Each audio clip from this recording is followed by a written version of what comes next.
Heck of a place you bring your bride here on the open road. This man had a particular style of brutalizing young women. Unfortunately, their paths had crossed with one of the most twisted roadway murderers in recent years. Get out of my damn truck before I shoot the both of you. Nate, handcuff me! No! They had just retired. They sold their house, and their retirement dream turned into a complete nightmare. Easy, Granny, don't move. Just shut your mouth and drive. Police are now investigating the mysterious fire last night of a travel trailer. It was just another in a long line of very bad decisions made by the three.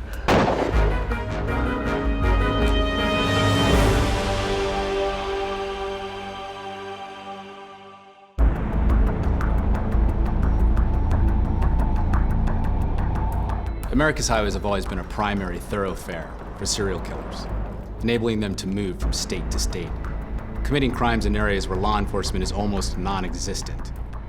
When you stop to consider how vast our roadway system is, it's truly amazing that any of these crimes are ever detected, let alone solved.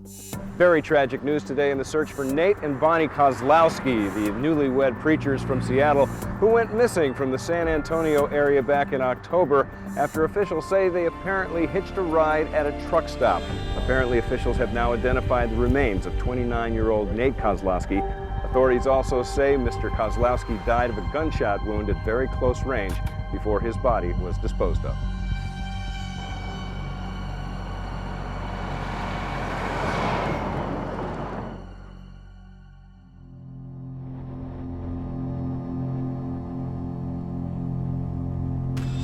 By the time we solved this case, the killer was already in prison for torturing and murdering a 14-year-old girl in Texas.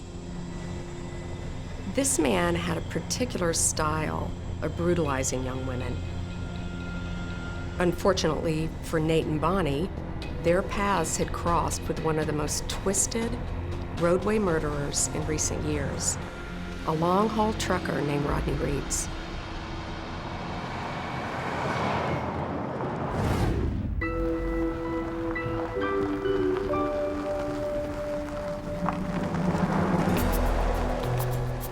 Here's good. Okay. Thank you so much. Nate and Bonnie Kozlowski were hitchhiking home to Seattle when they were dropped off at a truck stop in Texas. Wish I could take you farther, but this is as far as I'm going. Sure, we'll be fine. We made it this far. Thanks to the kindness of strangers like you. Yeah, thank you. We really appreciate the lift. God bless you, sir. Take care. Okay, you Drive too. safe.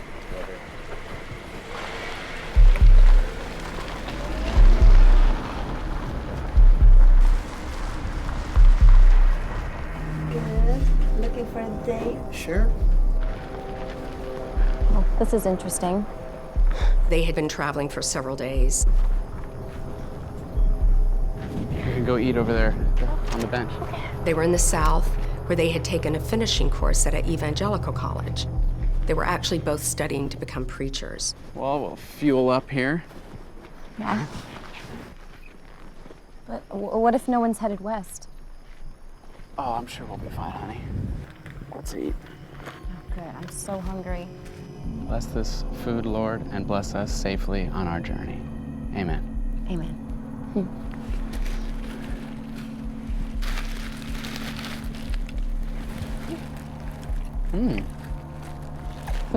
Can't go wrong with PB&J. Nope. They had very little money, so their trip was entirely dependent on the generosity of strangers. Let's pray. Okay. They were totally devoted to each other, to God, and the church was pretty much their life. I'm thinking Jeremiah. Mm-hmm. Alone and in the middle of nowhere, desperate to find a ride home, they found themselves in the company of lot lizards or fender lizards, prostitutes, male or female, who serve as truckers for quick cash, a very dangerous line of work.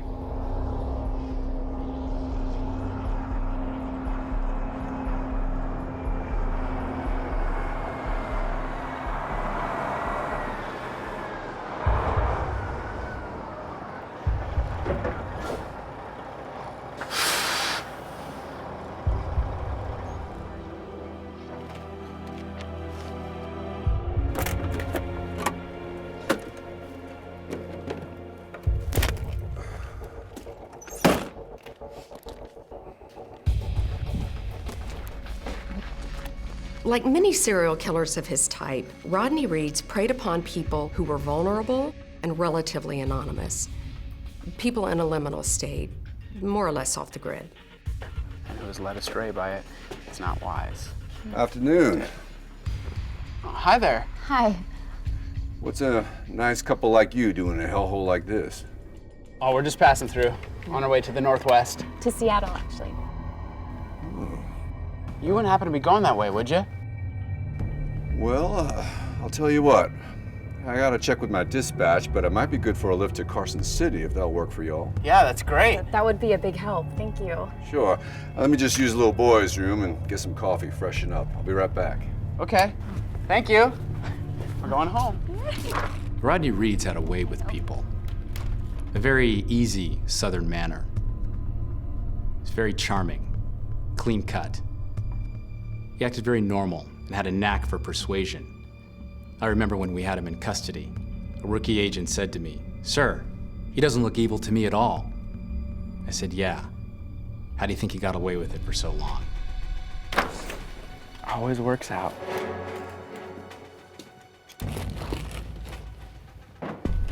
Did you have everything? Yeah, got it all. So, you folks ready? Yep. Yes. Well, follow me. Here we go, honey. You're sure this is no trouble? Well, I didn't say it was no trouble. Bonnie was a young girl. She was about, I'd say 20 years old. And I'm looking at her, I don't think she had that much experience. Of course, that's where I was gonna come in. Just give her some experience, sexually. Now, her husband, he was clutching a Bible underneath his arm. And he was looking to that for the answers. But that little book couldn't tell him a damn thing. So what do you all do in Seattle? Oh, we're studying scripture at the Evangelical College. Ooh, preachers in training, huh? You got it. My favorite kind of passenger, so busy praying and they keep nice and quiet. I haven't done much praying myself since my Marine Corps days. But step right in. Daylight's burning. Reeds often mentioned his military background as a way of creating trust and also exerting authority over his victims. A big rig. And the truth is, he only served in the Marines a short time before being discharged after he was arrested for a robbery. Rodney Reeds was a trucker, but what he really was a professional sadist and killer. The highways were his hunting ground, and his job was the perfect cover. Nate and Bonnie Kozlowski were two of God knows how many victims that he racked up in his 15 years on the road. You! Shut the hell up! And you out of the truck before I shoot the both of you. Nate, he handcuffed me! No! Easy, Granny, don't move. Just shut your mouth and drive.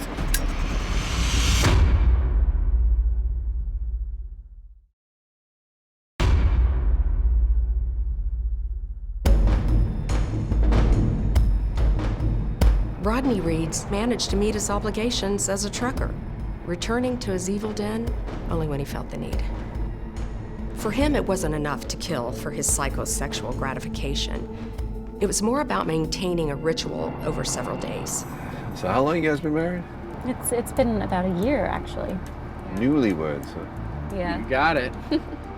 Bonnie and Nate fit the bill perfectly. They were unassuming and they were easy marks. A heck of a place you bring your bride here on the open road. We're just doing Lord's work. All I need is Nate's love and God's love. That's the Lord Jesus talking, huh? Brought us to you. Yeah. He certainly did that. That's right. We really appreciate it. You have no idea. Thank you so much. Pleasure. Rodney Reeds is a predator, plain and simple. He preyed on young and naive victims. Beautiful country. It really is. Yeah, you guys been all over, huh? Making our way, slowly but surely. You gotta be careful out here. There's a lot of wacky characters you can run into. Really? Oh, I'll bet. I'm sure you've seen some crazy stuff in your day, huh? You wouldn't believe what I see.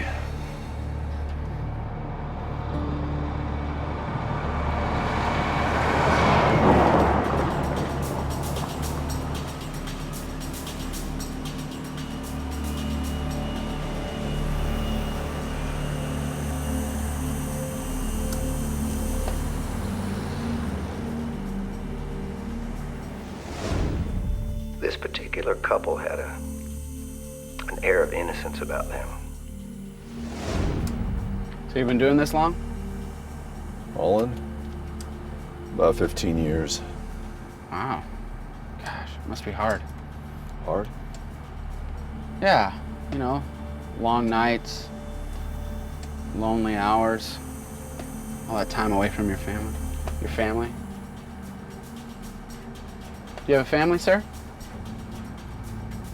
You might want to consider, not everyone's looking at life through the same windshield as you. Now, are they, son? No, I guess not. That fella with the girl, he was just a means to an end.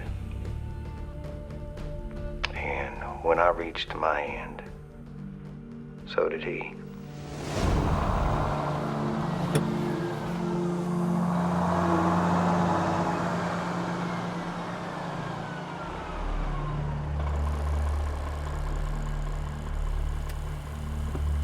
Pit stop?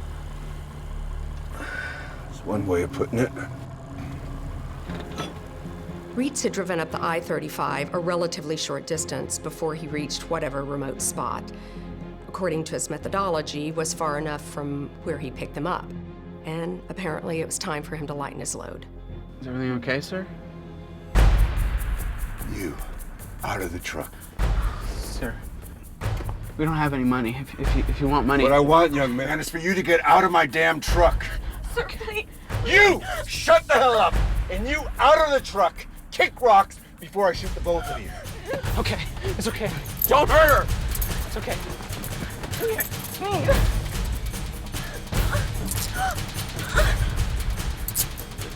No! Nate! Nate! Nate, he handcuffed me! Nate! Nate!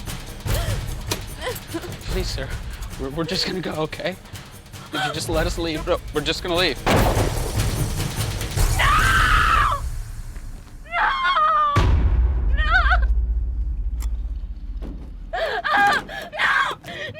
He killed that boy in cold blood. He listened to Nate Kozlowski beg for his life, and then he put a bullet in his head. The Texas Highway Patrolman found Nate's body less than 48 hours after his demise, and about 100 miles from the truck stop where we believed he was picked up. His wife Bonnie wasn't found at the crime scene, so what that suggested was that Nate's killer was still holding on to her with some other purpose, quite likely with sadistic intent.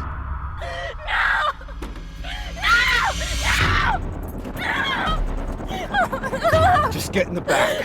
You don't have to do this. You don't have to do this. I don't want to. No!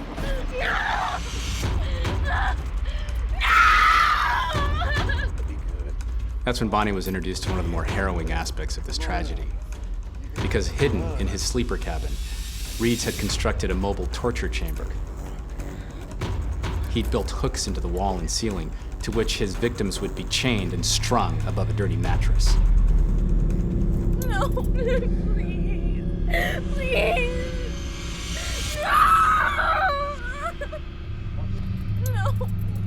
No. No, please. He also traveled with a very elaborate murder and rape kit containing metallic probes, sharpened clips, gags, leashes, and whips. It was a refined and well-maintained arsenal of implements, which fit perfectly with the classic profile of a repeat sexual sadist. Please. No. No. Why are you doing this? You don't have to do this. You don't have to do it. This guy was essentially the devil incarnate.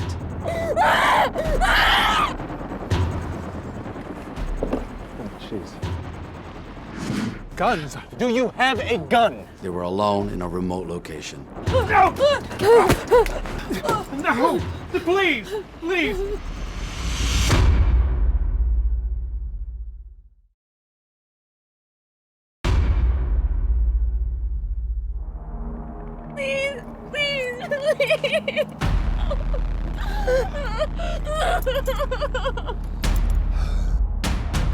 No. No, please, please. No, please. Why are you doing this? You don't have to do this. You don't have to do it. Please.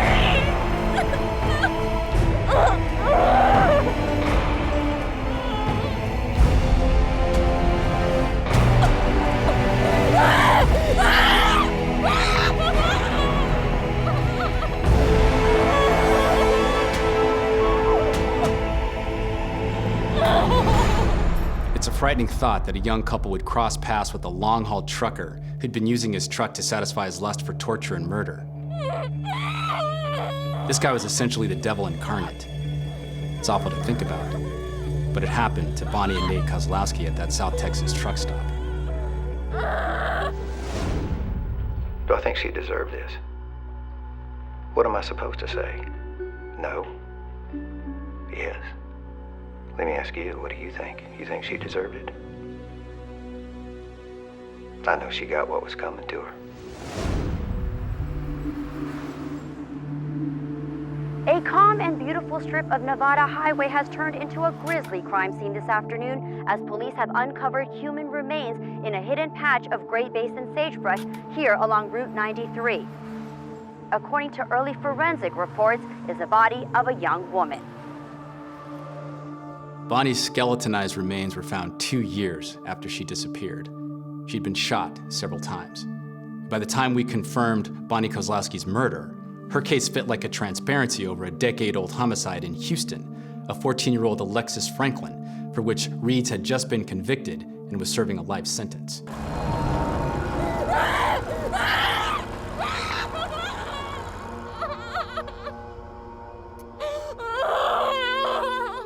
It's impossible to know exactly what happened to Bonnie in between the time that Reeds killed her husband in San Antonio and took her life in Nevada. But what we do know is what she must have endured based on his MO, which the police were able to piece together after the incident that led to his arrest.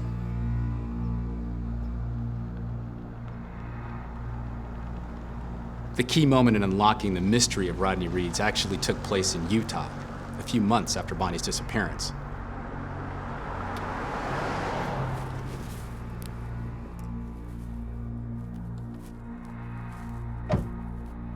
A Utah highway patrolman noticed a parked semi.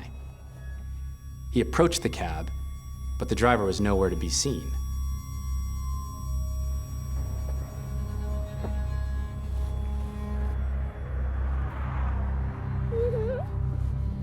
Oh, jeez.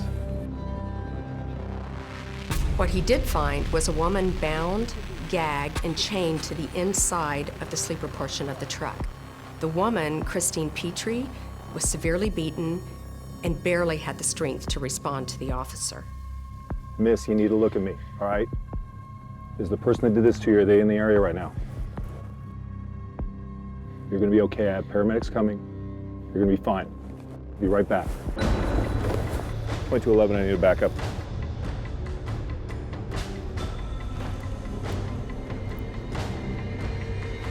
Put your hands up. Put your hands up. Put your hands up now. What's going on? Walk towards the vehicle. Move to the vehicle now. Is there a problem? Yeah, there is. Move to the vehicle. Oh. Apparently, Reeds was calm and composed during this red-handed bust. And he acted like he was baffled by the fact that he was being taken into custody. Can you tell me what this is about? I mean, what's going on here? Officer, that's my girlfriend. Lean up against the vehicle. You're making a mistake. No, I'm not. Watch your head.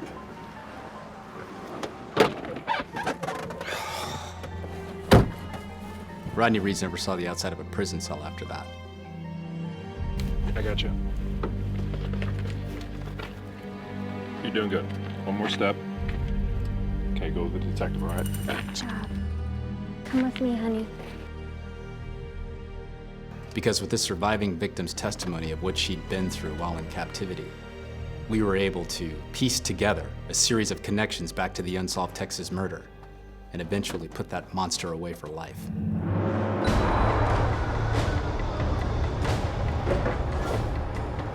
gets led astray by it is not wise. Afternoon. Oh, hi there. Hi. Rodney Reeds presented himself as an uncle or a father. Step right in. Daylight's burning. Always taking care of his victims in some way, offering them a jacket or a cup of coffee as a last kind gesture before his real intentions surfaced. What we know is that Rodney Reeds kept Bonnie Kozlowski in his chamber in that truck for approximately 7 days. He would run through an entire gamut of compulsions in his personal one-man horror show. His began with cutting her hair, whipping her, piercing her, and raping her repeatedly. Suffice it to say that Bonnie Kozlowski's final 7 days were a descent into hell, where she basically witnessed the most horrific things that a human being is capable of. And when his victim had fulfilled her purpose and he didn't need her anymore, there was only one thing left to do. When you have that kind of power over another human being, you have the power to take their life. You have the power to spare their life. I like that power.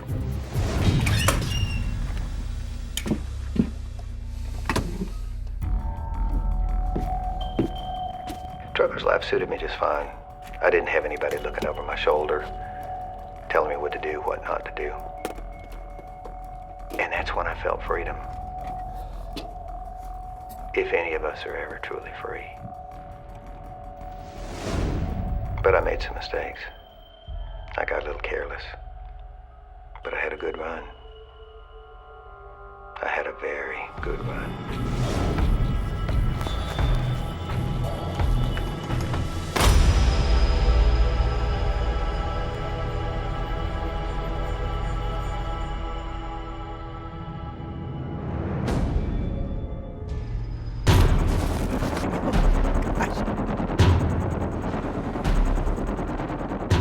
Bill and Louise had gone for another few miles before pulling over, none of this would have happened.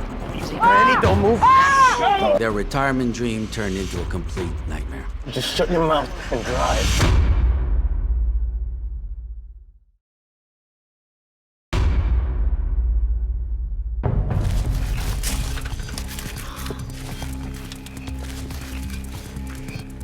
Hi, baby.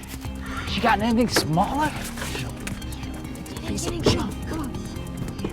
Let's go. Come on. We learned from prison officials that Jerry Watkins and Gil Herbert escaped through an outlying fence. Due to an alarm malfunction in the system, the prison guards didn't discover their escape for at least 45 minutes. I met Jerry a couple months in. I knew, he was kind of a loose cannon, but he looked out for me. Buddy of mine on the inside got us some fence cutters, cut a big hole, climbed through in the middle of the night, and Susie was right there. The guards never saw us. Pretty sweet. Come on, baby. Come on, baby. Come on, baby. I was part of the team assigned to locate and apprehend Jerry Watkins and Gil Herbert. They were the two fugitives who escaped the corrections facility a day before the murders occurred.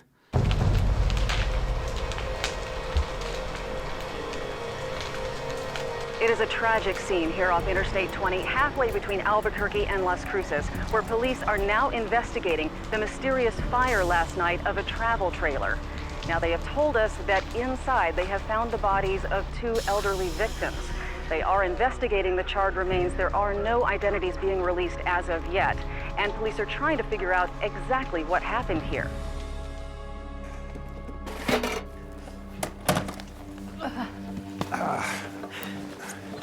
You okay?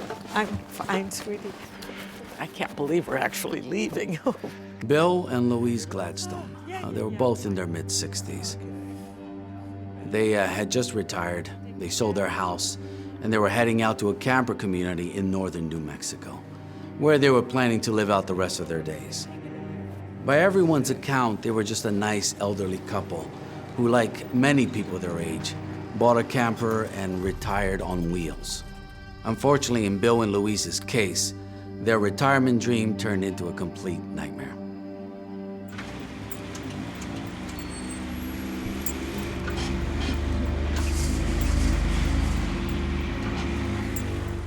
I was thinking we could have the car. Is that okay? That's great. Oh, yeah, yeah. Oh, I'd love to get up to Big Sur. The problem was the car was a piece of crap. It was way too small for us. There's no way that we were gonna make it across country in that thing without killing each other first. We knew we had to find something else. How about that one? Nah, we need something bigger. Anything's better than this trash can.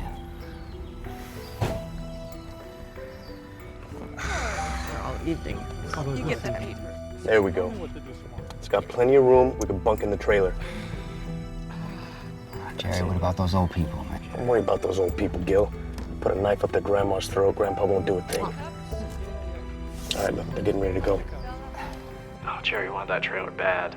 He was convinced that it was the perfect getaway car because we could live in it and then we could lay low for a while. Plus, the people that were driving it, they didn't look like they were going to put up much of a fight. I wasn't keen on the idea of hijacking a couple of old people. It didn't feel right. But once Jerry gets an idea in his head, there's no changing his mind. That the cups? Yeah, yeah. Let's go. As usual, you left your purse out. Oh, I'll get it. What is it? Okay. We're all good.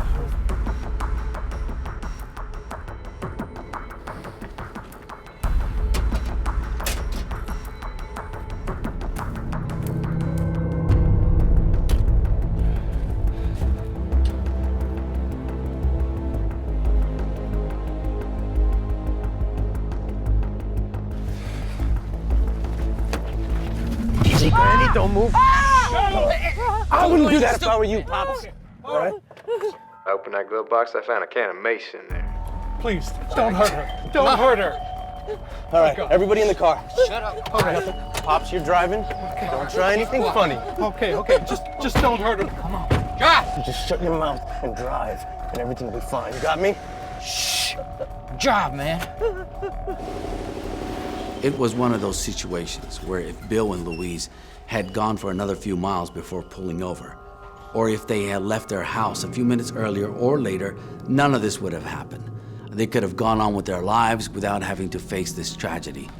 It was a case of just very bad timing.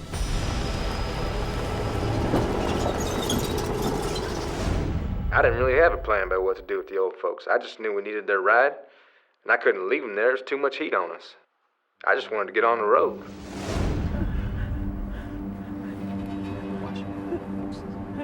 You're gonna be okay. Just quiet down.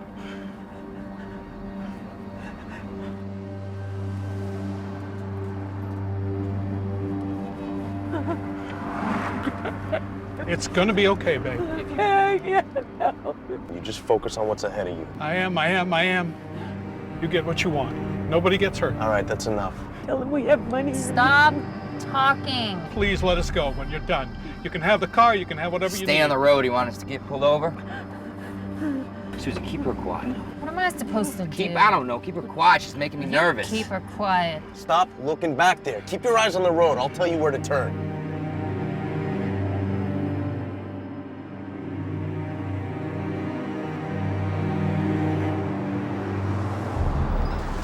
I thought the way that it would go is we were just gonna drive for a while and then we kicked them out somewhere along the way. Right up here. See this little road right over here? Yeah. Pull in right there. All right. Nice and easy, okay? All right.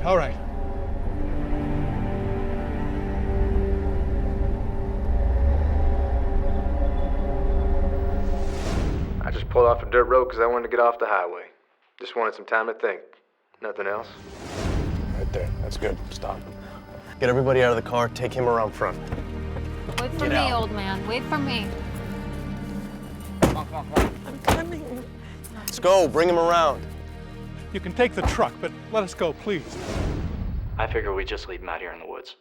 At their age, it would take them a couple hours to get somewhere where they could call the police. And by then, we'd be long gone.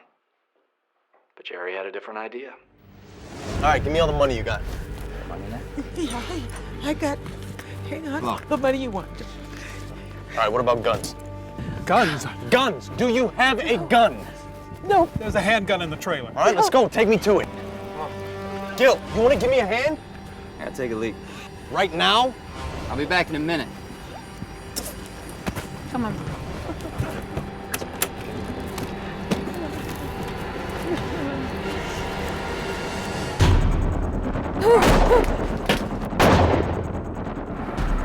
Just let him out. What are you doing, Jerry? Just follow my lead. Come on, douse it. It's not a good idea, man. It was the dumbest idea on earth.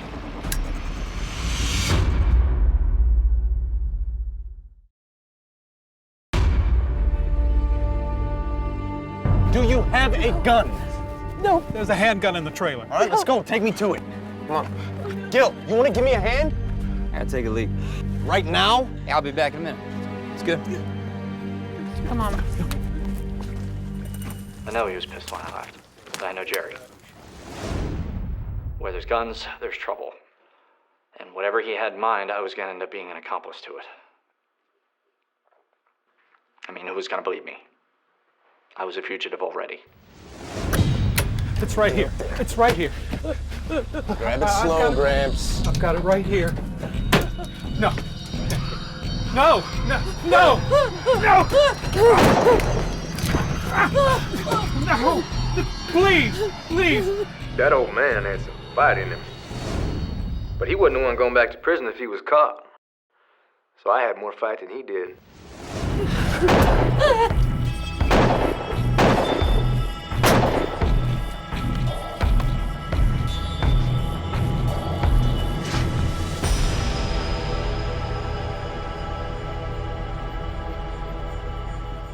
Don't worry about it. These two can't talk anymore.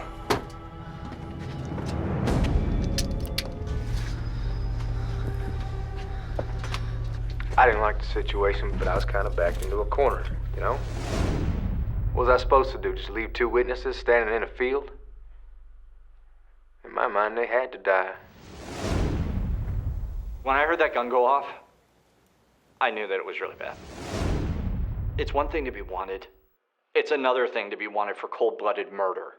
At that point, I guess what's done is done.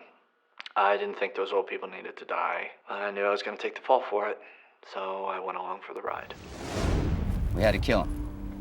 You want to join them? Get in the car. Now, common sense would tell you that they would have dumped the bodies there. They were alone in a remote location. They could have just easily buried the bodies, taken off, and no one would have known about it for a very long time, perhaps even years. It was the first in a series of very bad decisions that were to follow. We drove for a while, maybe like 45 minutes. And it was really creepy knowing that we were hauling two dead people behind us. Pump the gas.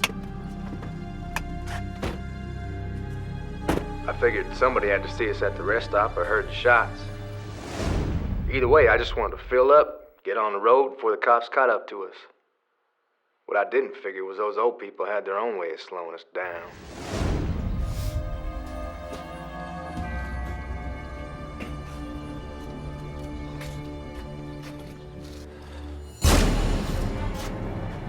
Hey, Jerry?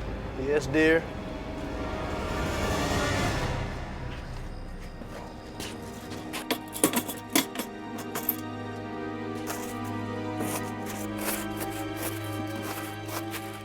Great. Hey, go inside, get us like 4 or 5 bottles of booze, something strong. You want to get drunk? Do what I tell you. Go in there and get us a few bottles of booze. I just knew that whatever he was planning was a bad idea. But we hadn't landed ourselves in prison making good decisions, and I didn't have a better plan. Good afternoon. Hey, guys, go. Hey, guys. Afternoon. Hi. How can I help you guys? Oh, no, we're good. We don't need any help. Just getting gas. Oh, we'll fill you up? No, we got it. Thanks. Take care of your windows for you. No, they're good. Thanks. All right, I'll be inside if you need me. Yeah, thanks.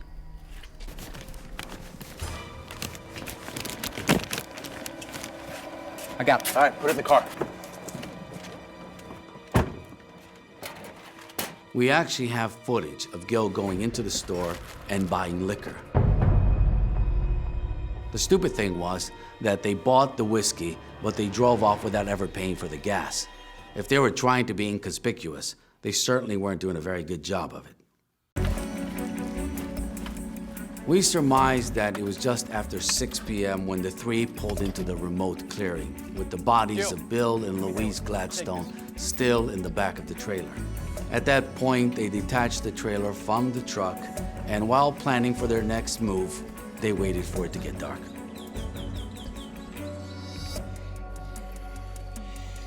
We were sitting there for hours.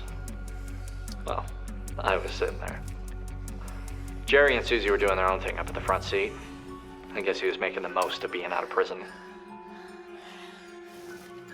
I just wanted to get out of there. Let's get it done. It was just another in a long line of very bad decisions made by the three. Staying in one place almost always ensures that you're going to get caught, especially when the entire New Mexico Highway Patrol is out looking for you. And they were about to make it even easier on us. Come on, douse it. Let's go. Okay. This ain't a good idea, man. The cops are gonna see the smoke from miles away. I tried to talk him out of it. It was like sending up a smoke signal. We should just leave them. It was the dumbest idea on earth. But I know Jerry. If I had said something, I would have ended up in the back of that trailer too. And I didn't want to die. I'd step back if I were you. I don't know, in my mind, our DNA was all over that camper. I was just destroying the evidence. I was running on adrenaline the whole time. The whole damn time. I couldn't think straight.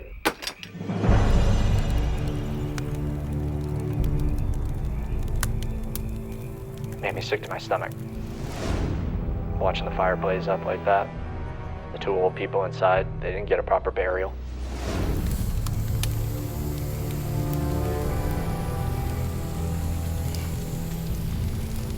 The fire was so big that it was reported by at least a dozen different witnesses. Soon afterwards, the firemen arrived at the scene. They found the two bodies and called it into the Highway Patrol.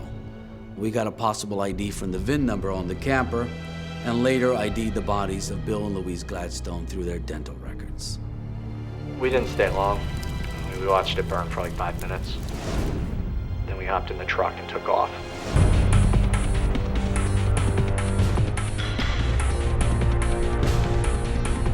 We headed east.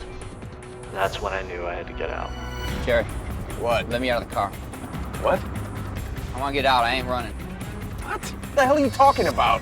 What, the marshals all over your ass right now? Look, I said stop. I want to get out. We hadn't gone halfway through Texas before I decided I had to get out. Let him out, Jerry. I was just sick of running. There you go, pal. Have a nice life. Just stay off the roads. I will. Unbelievable. Yeah, I was glad to see Gil go. So was Susie. We were already in a hell of a mess, and he wasn't making things any easier with all his moaning. Sick of his whining anyway. Well, what if he says something? He ain't gonna say nothing. You think he wants to go back to jail? Well, what if he gets caught? He ain't gonna get caught. So I had them drop me off at this state park, and I just waited for somebody to find me. If I had had a way to kill myself, I probably would have. At that point, I really didn't care what happened to me. Some hikers recognized Gil from the TV reports and notified the park ranger. He had only been there a couple of hours before the police picked him up. He immediately cooperated with the authorities in the ongoing manhunt for his accomplices, Jerry Watkins and his fiancée. So when they put me in the back of that truck, I was relieved. And I knew that if they asked me any questions, I was going to help them out. Because I knew what we had done. And I knew I was going back to prison. Last time I saw Gil, he was standing on the roadside in West Texas. He better pray to whoever they don't put him in here with me, because if I see him in prison, it ain't gonna be a happy reunion, I'll tell you that much.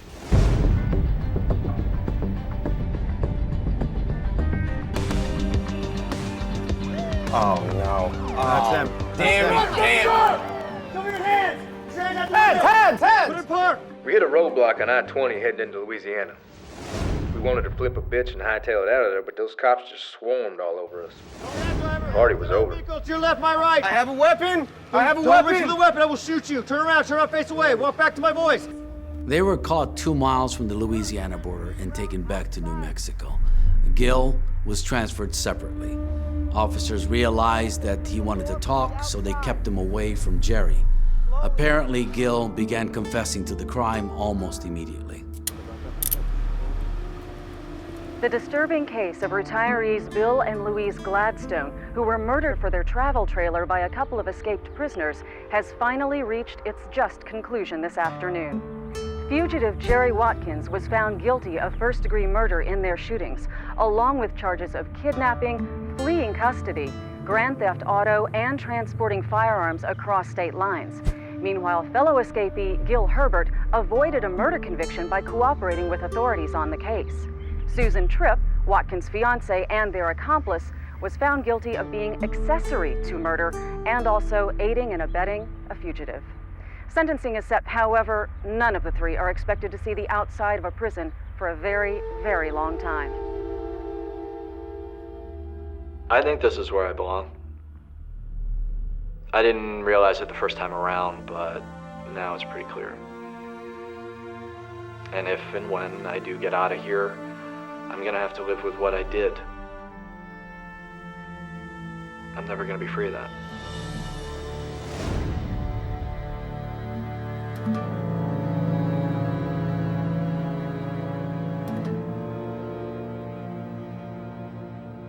I don't know. I mean, those two old people, they could have been anybody. They could have been my folks. I wasn't planning on killing them. I didn't want to kill them. But at that time, it was either them or me. I chose me. Anytime you step out your door, you're taking a risk. You go on the road, you can meet anybody. You can meet your best friends or you can meet me. You never know.